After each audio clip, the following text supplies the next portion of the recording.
And so if you want a good bass guitar, and I know they're a little bit on the hefty side, money-wise, and but they're great if you're a musician.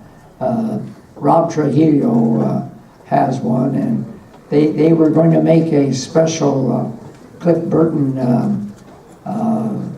cheaper model that only cost $1,500, and they only one made one, and the reason for that is that Aria, the president, was into acoustical guitars, and so he just poo-pooed the electrical guitars.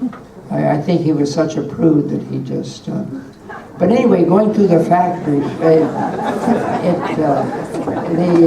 the wood. You know, you start out in one shed, and here's all of these different woods that they use on their guitars. And then you go to the next shed, and it shows a guy, or not shows, but a guy is working on starting to plane the wood and get it into shape. And really, boy, if you've heard of custom cars and that, well, custom guitars are, they can really do a good job, except they have that president, so anyway. Ray, I want to finish telling the second half of that story. Ray didn't give you the whole story. So Ray and I took the trip to Japan together. And when we went to Japan, when Cliff had died in Sweden, the next leg of the tour was supposed to be Japan. So Ray and I ended up going through this factory, and there are literally probably 150 people that touched this guitar in order to make it. Well, a lot of those people actually had tickets for the show. And Ray took the time with every single one of them that had tickets. Ray signed the tickets for them, took pictures with them, and just showed everybody in that factory a lot of love. So,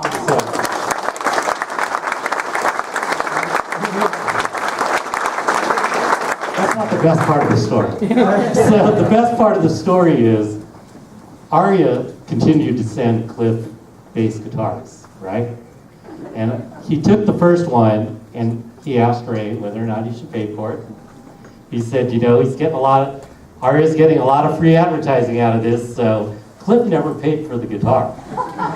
He never did. And then when they sent him the second one, he decided, oh, they're going to send me more. I guess I really don't have to pay for the guitar, right? But when Ray and I went back to Japan, we wanted to make sure that the slate was clean for Cliff, right? So Ray actually paid the $250 to the president of Aria.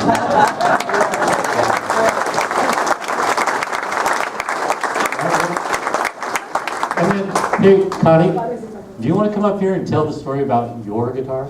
Since we're talking about bass guitar.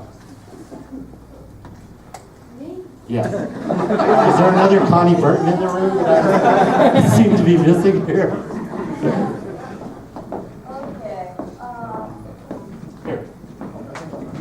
No. We're all good. Okay. All right.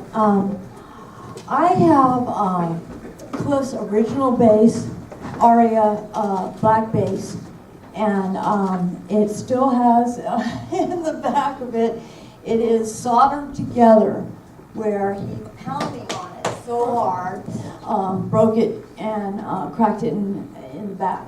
And he asked the guy once again at Rick's All Music, do you think you can fix this? And he's like, oh, Cliff. You know, first you asked him to put a lead pickup in a bass guitar, and now you want me to solder together your bass after you've broken it. Well, I don't know if it'll work. I don't know if it'll work afterwards, but we'll try it and go ahead and see. So he soldered it together, and it worked fine.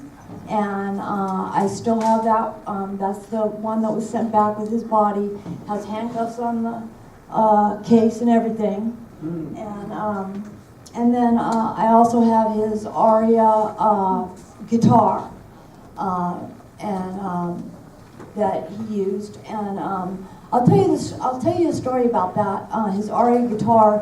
He started out using the aria guitar in his bedroom, and a lot of the music that Cliff composed, you know, had so much guitar in it. That's why they call him the bass player, right?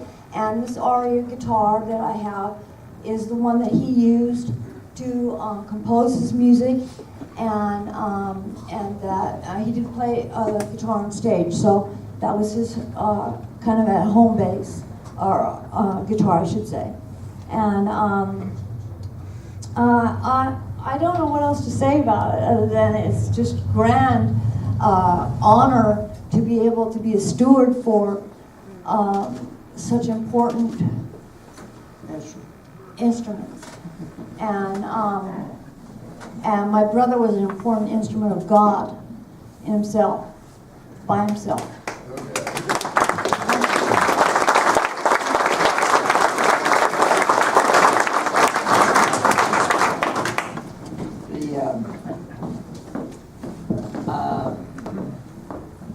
Trying to think of little stories of Cliff. Oh, I know one.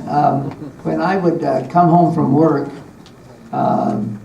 and I would get off of the bus right there where Stanton meets Castro Valley Boulevard, and I would be walking up to our apartment house, and Cliff's bedroom had a great big window facing the street, and he had a lamp, and he had it situated so that while he was playing, there was a silhouette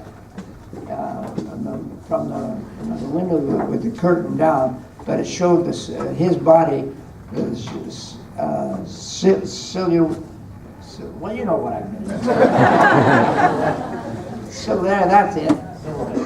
So anyway, here would be old Cliff pounding, rocking his head and so forth, practicing the movement, not only playing the guitar, but playing with a certain flair, which I considered Cliff's idea of showmanship.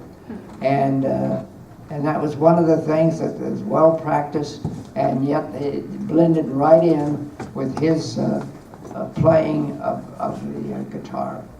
He was very conscientious about his guitar playing, and it just showed that he was exceptional. And I say that with huge prejudice.